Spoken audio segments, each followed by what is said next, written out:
کیا والدین کے خبر پر جا کر دعائیں کی جا سکتی ہیں؟ اگر ہاں تو کون سی دعائیں صحیح حدیث ثابت؟ دیکھیے، والدین کی خبروں پر یا کسی بھی مومن کی خبر پر یا قبرستان سے گزرے تو آپ ان کے لیے دعائیں مغفرت کریں، جس کے لیے آپ کو عربی الفاظ کی ضرورت نہیں. اللہ ان کی مغفرت کر، ان پر رحم فرما، ان کی جنت میں جو درجات کو اعلیٰ کر. ٹھیک ہے، تو یہ دعائیں آپ خبر پر جانے کے بعد جو ہے کر سکتے ہیں. اس کے علاوہ بھی سنت سے بہت سی دعائیں ثابت ہیں. اگر آپ کو سنت سے ثابت مستند دعائیں دیکھنا ہے تو کم و بیش 300 مستند دعائیں جو ہے علامہ قحطانی نے اپنی کتاب حصن المسلم میں جمع کی ہے. کم و بیش 300، اور یہ ماشاءاللہ ہندی، اردو، انگلش تمام بہت سی زبانوں میں آ چکی ہے. وہ پاکٹ سائز کتاب ہوتی ہے، ضرور خریدے، جیب میں رکھیے اس کو. کوئی مستند دعا چاہیے، کوئی مسئلہ ہے، پوری فہرست ہے، کھولیے، اپنا پڑھیے اور جیب میں رکھیے. یاد کر لیجیے، اچھا ہے، یاد نہیں ہوتی تو پڑھیے، ہمیشہ جیب میں رکھیے. تو وہ کتاب لے لیں، انشاءاللہ اس میں تمام یہ دعائیں انشاءاللہ آپ کو مل جائیں گی. جو بہت سے لوگ جو ہے جمعہ کے دن قبر کی زیارت کرنا، یہ سوچنا کہ اس سے ان کا اکیلا پن دور ہوتا ہے، ان کو ثواب ملتا ہے، اور پھر قبر پر جا کر جو ہے سر کی طرف سے سورہ بقرہ کی کچھ آیتیں پڑھنا اور پیر کی طرف سے پورا سورہ یاسین پڑھنا، یا آدھا سورہ یاسین سر کی طرف، آدھا سورہ یاسین پیر کی طرف پڑھنا، یہ سنت ثابت نہیں، بلکہ قبرستان میں قرآن پڑھنے کی ممانعت ہے، منع ہے. نماز و قرآن نہیں ہوتا قبرستان میں. ٹھیک ہے، لیکن بہرحال لوگ کرتے ہیں اور خاص زیارت کرتے ہیں. اور جو زیارت نہ کرے بولتے رہے تم اپنے میت کو اکیلا چھوڑتے بیٹھے ہو، بیچارہ اکیلا رہتا ہوں، جمعے کے دن بھی تم ملنے نہیں آ رہے. کہ عورت کا قبرستان جانے سے علماء نے منع کیا ہے، لیکن اگر وہ گزر جاتی ہے، وہاں سے چلی جاتی ہے، تو اس میں کوئی ممانعت بھی نہیں ہے. کہ نبی اکرم صلی اللہ علیہ وسلم کے زمانے میں ایک جنازہ لے جا رہا تھا، اور ایک خاتون غم کی مارے جنازے کے پیچھے قبرستان تک چلی گئی، اور اس کو روکا نہیں گیا کیونکہ وہ غم سے تھی بہت زیادہ، تو چل پڑی اپنے جنازے کے پیچھے، قبرستان تک چلی گئی. اسی طرح مائی عائشہ جس جگہ رہتی تھی وہاں 2 قبریں آلریڈی تھی، پھر تیسری قبر بنی، تو پھر انہوں نے اس حجرے کو تبدیل کر دیا. تو پتہ چلا ایک عورت تھی اور قبر کے پاس ایک قبر نہیں تھی، 2 قبریں تھیں، پھر 3 ہوئی. اس کے بعد آپ کو حیا آنے لگی. جب عمر رضی اللہ عنہ کی قبر وہاں بنی تو آپ نے چھوڑ دیا، اور یہ کہا کہ پہلے میرے شوہر اور میرے والد تھے، لیکن چونکہ اب عمر آ گئے تو مجھے تھوڑی حیا آتی ہے رہنے میں، کپڑے وغیرہ بدلنے میں، تو آپ نے پھر حجرے کو چھوڑ دیا. سمجھ رہے؟ تو اس سے میں کہہ رہا ہوں کہ گزر جائے، چلی جائے، وہاں سے گزرتے ہوئے دیکھ لے، گزرتے ہوئے زیارت کر لے، تو کوئی انشاءاللہ عزیز حرج نہیں ہے. یہ اس کے لیے بھی عبرت کا مقام ہے، اور اس کے ذریعے وہ بھی کر سکتی ہے. لیکن ہمارے ممالک میں لوگ خبروں پہ جا کے شرک، کفر اور بدعتیں بہت زیادہ کرتے ہیں، لہٰذا اس سے بچنے کی ضرورت ہے. اس سختیوں والے مرحلے سے وہ گزر گیا. اب کیا ہوتا ہے، یہ کچھ باتیں آپ کے سامنے بیان کروں گا. ٹھیک یہ بتانا کہ سفر آخرت کی ابتدا میں انسان کی مرنے کے بعد کیا ہوتا ہے، یہ ممکن نہیں ہے، چونکہ کوئی مردہ اٹھ کر نہیں بتاتا ہے کیا ہوا. لیکن اللہ کی کتاب میں، نبی اکرم صلی اللہ علیہ وسلم کی سنت میں کچھ جو باتیں ملتی ہے، ان باتوں کو میں ترتیب وار آپ کے سامنے رکھ رہا ہوں. چونکہ روایتیں مختلف ہیں، احادیث مختلف ہے، کچھ روایتیں بخاری کی، کوئی مسلم کی، کوئی ابو داؤد کی، کوئی ترمذی کی ہے. لیکن اگر میں الگ الگ حدیثیں رکھوں گا تو شاید عنوان مکمل نہیں کر پاؤں گا. تو میں نے ان سب روایتوں کو ایک تسلسل دے دیا، کڑیاں جوڑنے کی کوشش کی ہے کہ ایسا ایسا ایسا ایسا ایسا ہو سکتا ہے، تاکہ ایک واقعے کی شکل میں، ایک آرڈر کی شکل میں کچھ باتیں آپ کے سامنے آئیں. ورنہ یہ تمام باتیں احادیث سے ثابت ہے، اور کچھ قرآنی آیتیں بھی انشاءاللہ اس کے اندر آئیں گی. تو آئیے، سفر آخرت کی ابتدا موت سے ہوئی، انٹری ہو گئی موت کے ساتھ، انسان مر گیا. مرنے کے بعد اب کیا ہوتا ہے، وہاں سے دیکھتے ہیں. یہ سفر آخرت کی ابتدا ہے.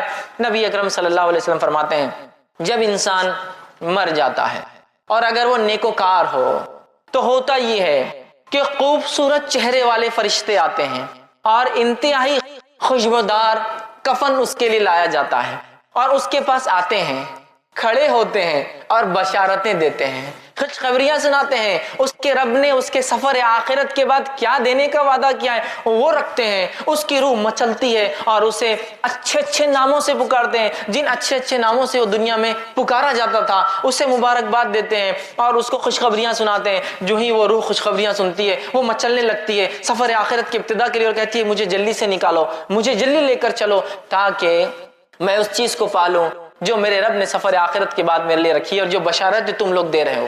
پھر فرشتے اس کو خوشبودار کفن میں جو ہے کفناتے ہیں.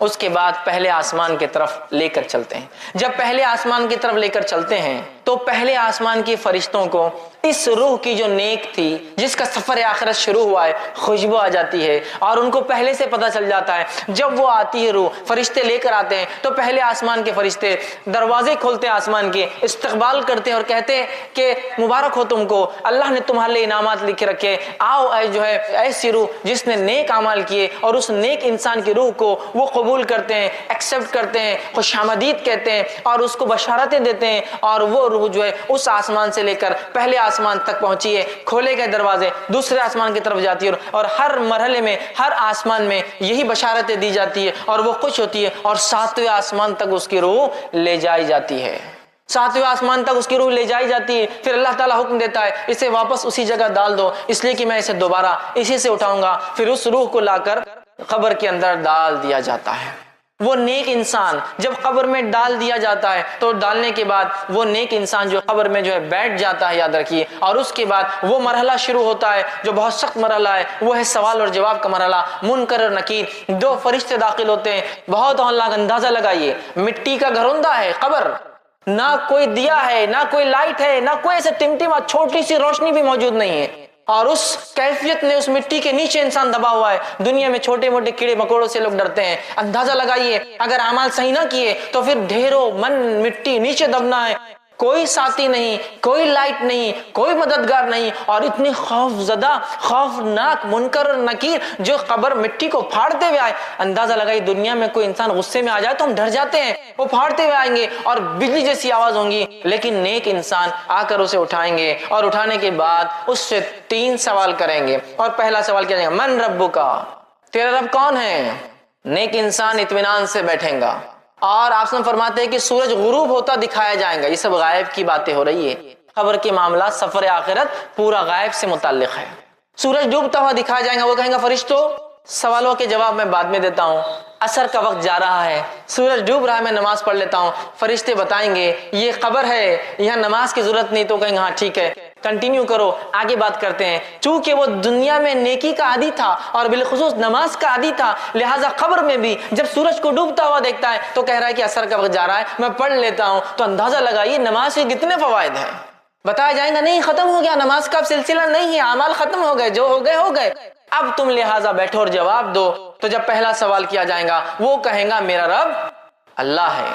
دوسرا سوال ہوگا من نبیوں کا، کون ہے تمہارے نبی؟ تو وہ جواب دیں گا میرے نبی محمد صلی اللہ علیہ وسلم ہے۔ تیسرا سوال ہوگا ما دینوں کا، دین کیا ہے تمہارا، کس دین پر تھے دنیا میں؟ وہ کہیں گا میرا دین اسلام تھا۔ یہ کہنے کے بعد جب ایک نیک انسان اپنے سفر آخرت کے ابتدا میں جو ٹیسٹ اس کا ہوگا، جو اورل اس کا لیا جا رہا ہے، جو وائوا اس کا ہو رہا ہے، اس میں اگر وہ رائٹ آنسرز دیتا ہے ان تینوں کوشچنز کے، تو نتیجہ یہ ہوگا فرشتے سوال و جواب کا سلسلہ ختم کر دیں گے۔ تینوں جواب اس نے دیا ہے، اور ایک کھڑکی کھولی جائیں گی اور جہنم بتائی جائیں گی، اور کہا جائے گا یہ وہ چیز ہے جس سے تیرے رب نے تجھے بچا لیا۔ وہ بندہ شکر ادا کرے گا، اور ایک کھڑکی کھولی جائیں گی اور بتایا جائے گا یہ تیرا مقام ہے جنت میں، یہ تیرا مقام ہے۔ وہ روح مچل اٹھیں گی اور وہ فرشتوں سے کہیں گا نیک انسان اے فرشتوں مجھے مہلت دے دو، میں جا کے اپنے رشتہ داروں کو بتا دیتا ہوں یہ میرے رب نے نیکیوں کی وجہ سے دیا ہے۔ فرشتے کہیں گے لوٹنے کا چانس، لوٹنے کا جو ہے کوئی جو ہے اس کے اندر امکان نہیں ہے، لہٰذا تم اطمینان کرو۔ اور پھر وہ انسان دعا کریں گا اللہ قیامت جلدی قائم کر، چونکہ وہ مقام مجھے چاہیے جو بتایا گیا میرا وہاں، اور وہ کہیں گا قیامت جلدی قائم کر اللہ تاکہ میں اٹھوں اس روز، اور سفر آخرت کا جو اینڈ ہوگا اس میں جو ڈیسٹینیشن جو بتایا جا رہا ہے جو مجھے ملنے والا ہے یہ مجھے جلدی سے مل جائے۔ اور اس کے بعد وہ جنت کی کھڑکی کھلی رہیں گی، اس کی کچھ ہوائیں وہ محسوس کریں گا، ایک بہترین بستر اس کے لیے بچھایا جائیں گا، اور فرشتے کہیں گے اے شخص آرام سے اطمینان سے سو جاؤ، تمہارا سفر مطلب اس کا سفر شروع ہو گیا، اطمینان سے تم اس پہ سو جاؤ، اور اسے ایک دلہن کی طرح بستر پہ سلا دیا جائے گا، اور اس کے بعد وہ اطمینان سے سو جائیں گا۔ اللہ کی طرف سے حکم گا اس کا نام علیین میں نیکوکاروں کے رجسٹر کے اندر اندراج کر دیا جائے، لکھ دیا جائے، اس کا رجسٹر میں نام لکھ دیا جائے گا نیکوکاروں کی۔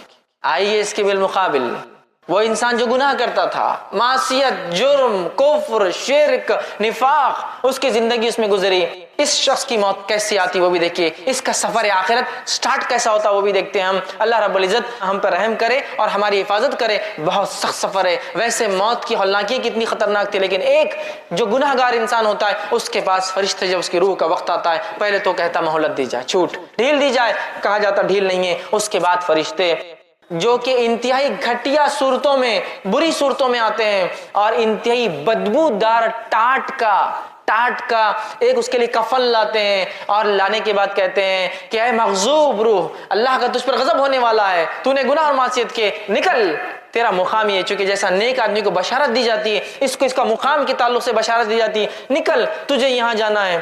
اور وہ گناہگار انسان کہتا ہے کہ نہیں میں نہیں نکلوں گا، اس کی روح جسم کے اندر جاتی ہے، جب روح اندر جاتی ہے تو اسی ماحول کی، اسی حالت کی ایک تصویر اللہ نے بیان کی اور کہا وَالنَّازِعَاتِ غَرْقًا، قسماً فرشتوں کی جو روحوں کو جسم میں ڈوب ڈوب کر غوطے لگا لگا کر کھینچ کر نکالتے ہیں، چونکہ اس کی روح باہر آنا نہیں چاہیں گی، وہ اندر جائیں گی اور یہ فرشتے اندر جا جا کے روح کو نکالیں گے۔ اور اسی بات کو اللہ رب العزت نے سورہ انعام سورہ نمبر 6 آیت نمبر 93 میں دیکھیے کیسا بیان کیا۔ اللہ فرماتا ہے اے نبی کہ اگر تم دیکھتے جب ظالموں کی موت کا وقت قریب آتا ہے، ٹھیک ہے، اور وہ موت کی جھانکنی میں جا کر پھنستے ہیں، سکرات میں ہوتے ہیں، تو فرشتے ان کے پاس جاتے ہیں، ملائکۃ باسط ایدیہم، اور اپنے ہاتھوں کو بڑا بڑا کر کھینچتے ہیں اس کی روح کو، نکل، چونکہ ایک نہیں کئی فرشتے آتے ہیں، یاد رکھیں، نکل اس کو کھینچتے ہیں۔ اب تمہیں بتایا جائے گا کیسا عذاب تمہیں ملتا ہے ان باتوں کے لیے جو تم اللہ کے تعلق سے بغیر علم کے بک دیا کرتے تھے، نکلو باہر اب۔